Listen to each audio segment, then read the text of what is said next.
A legendary king, a round table, and a bumbling wizard who could turn himself into a crab are just some of the images conjured up at the mention of the name King Arthur. He commanded the knights of the Round Table, pulled a sword out of a stone, and hung out with his main mage, Merlin. But at the end of the day, are these stories just legends? Was Arthur even real? Is a round table even practical? Well, today we're extracting the true story behind the sword in the stone. But before we give you the stone-cold truth, why not make sure you're subscribed to the Weird History channel? Then head on down to the comments and let us know what other legendary heroes you want to hear about. For now, let's find out if this is a sword of truth.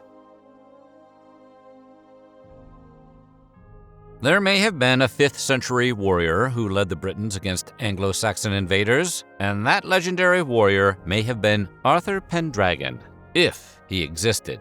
Britain was decentralized, being bombarded by attacks from outside forces.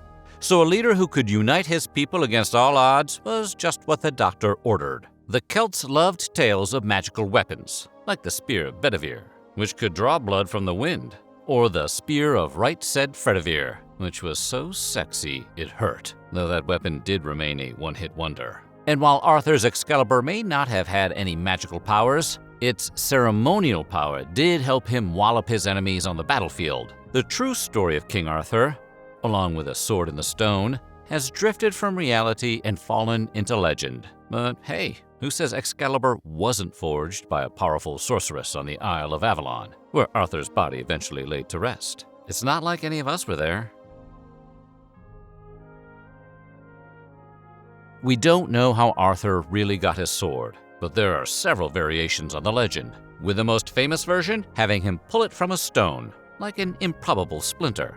But others may choose to believe that the Lady of the Lake, sometimes called Nimue, sometimes the plainer Vivian, was the one who gifted Arthur the sword. After Arthur fell in battle, one of his loyal knights threw the sword back in the lake, where a hand grabbed it and disappeared, possibly with a Terminator-styled thumbs up. A 12th century version of the tale says it was stuck in an anvil. Both thoughtful renditions. And aside from its origin, the name has also been known to change. But with such lackluster alternates as Caliburnus or Caladvolk, you'd stick with Excalibur too.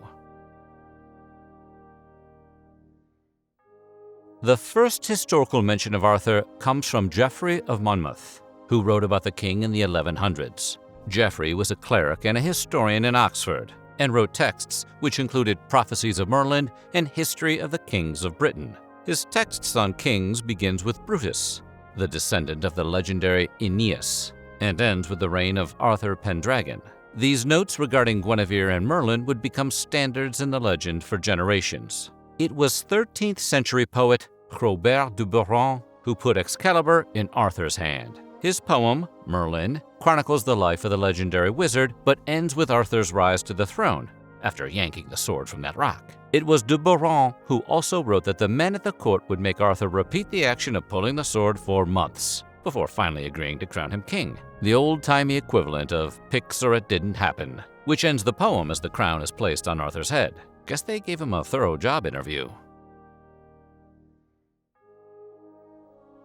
Sir Thomas Malory's book, Le Mort d'Arthur, was written between around 1470, but was not published for another 16 years, like a Guns N' Roses album. His work came out around the same time as the printing press, allowing his mass-produced story to become widely read and widely regarded. The popularity led to a second and even a third printing. Think Harry Potter fever, only in the 15th century.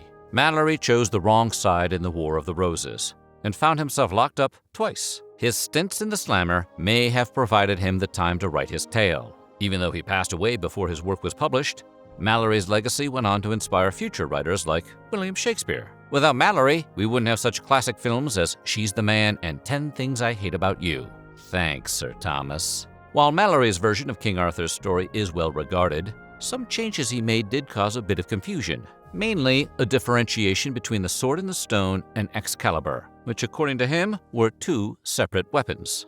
If you're not caught up on all the Arthurian lore, the story goes that the original sword is pulled from the stone, but then breaks during battle. Arthur must then earn the true Excalibur from the Lady in the Lake, and after his final battle with his nephew Mordred, the sword is returned to the lake from whence it came. Also, Mallory claims Excalibur's scabbard was the real treasure, not the sword itself. Maybe he'd gotten it autographed by Bruno Mars or something.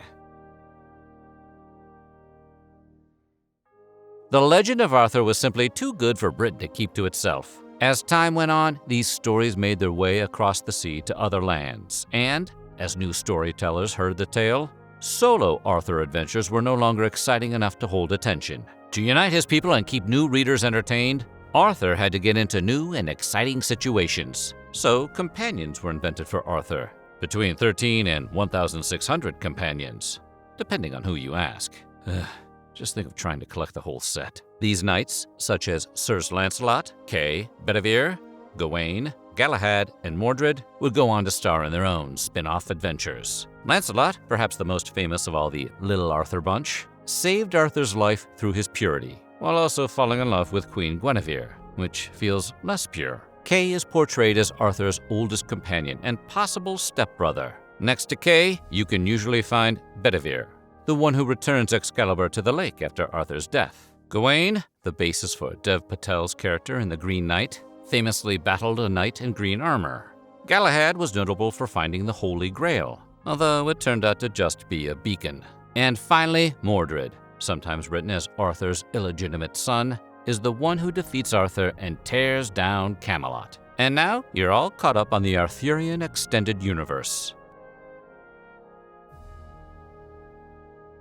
Before Sir Thomas Malory penned his version of the Arthur story, readers only had two compilations to work with, the Vulgate Cycle and the inventively named Post-Vulgate Cycle. These stories were mainly focused on Lancelot and his affair with Queen Guinevere. It was scandalous. French poet Chrétien de Troyes wrote Conte du Grail, the tale of the Grail. Though de Troyes never finished it, the work was still able to influence Arthurian legends for generations to come. And in this version, Arthur never owned Excalibur. It belonged to Sir Gawain. He just let Arthur borrow it to impress his friends, because Gawain was a real one. The blade changes hands several times in this version. From Arthur to Gawain, Gawain to Lancelot in order to protect Guinevere, Lancelot back to Gawain, and Gawain back to Arthur. If the sword was treated like how your buddies treat your car when they borrow it, we'd probably throw it in the lake too. Tales of King Arthur enjoyed an uptick in popularity in the 19th and 20th centuries. You can thank poet Alfred, Lord Tennyson, and writer T.H. White for that. Both writers borrowed plot points from Sir Thomas Malory and made them their own. For example, Tennyson spins an epic poem about Arthur and his knights, with some attention on Guinevere and her affair with Lancelot. Tennyson's Morte d'Arthur is a standalone work that details the demise of Arthur and the loss of Camelot. In his version, Sir Bedivere is the one who chucks Excalibur into the lake and into the rummage drawer of the lady therein. And T.H. White's collection, The Once and Future King, is the one you likely read in school.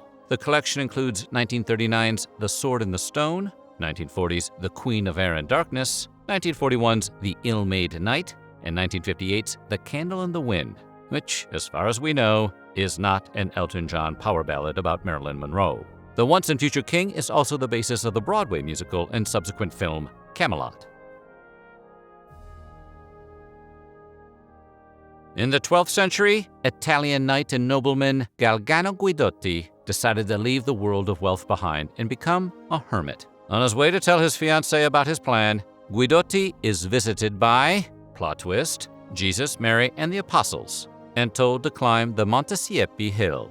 Once he reached the top, a voice told him to renounce his wicked ways, to which he replied something along the lines of, "Yeah, sure, and while I'm at it, why don't I just split this rock with my sword?" When his demonstration led to the sword easily sliding into the stone at his feet, Guidotti presumably was very embarrassed.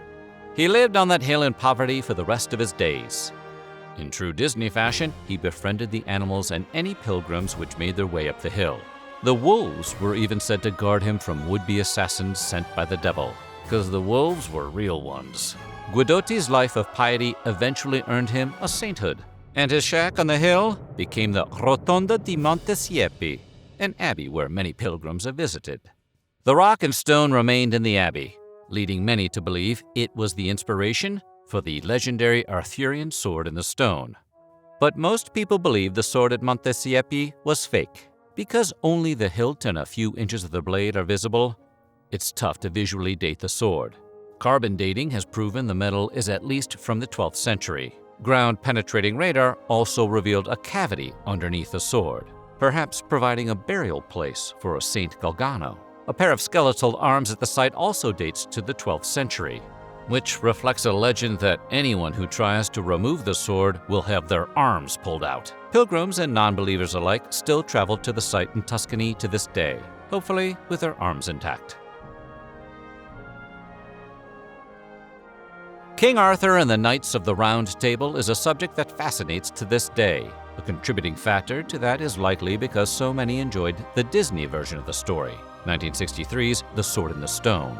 The film features a young Arthur, endearingly nicknamed Wart, who rises from nothing to become something, which is a beat we all can dance to. Young Wart has to contend with Madame Mim, Merlin's arch-nemesis and an agent of chaos in the world. Along the way, he breaks a squirrel's heart, and some of us have never forgiven him for that. Whatever your favorite part of the film, it cannot be denied that Disney played a big part in keeping the legend alive. But they're not the only mega-corporation doing so, because there's something about the legend of the sword in the stone that rings true in real life. People like stories about common folk overcoming insurmountable odds and achieving greatness. It's one reason why superhero movies are so popular, like that one they made about King Arthur. King Arthur, Legend of the Sword. So what do you think? Was there ever a real King Arthur? Let us know in the comments below. And while you're at it, check out some of these other videos from our weird history.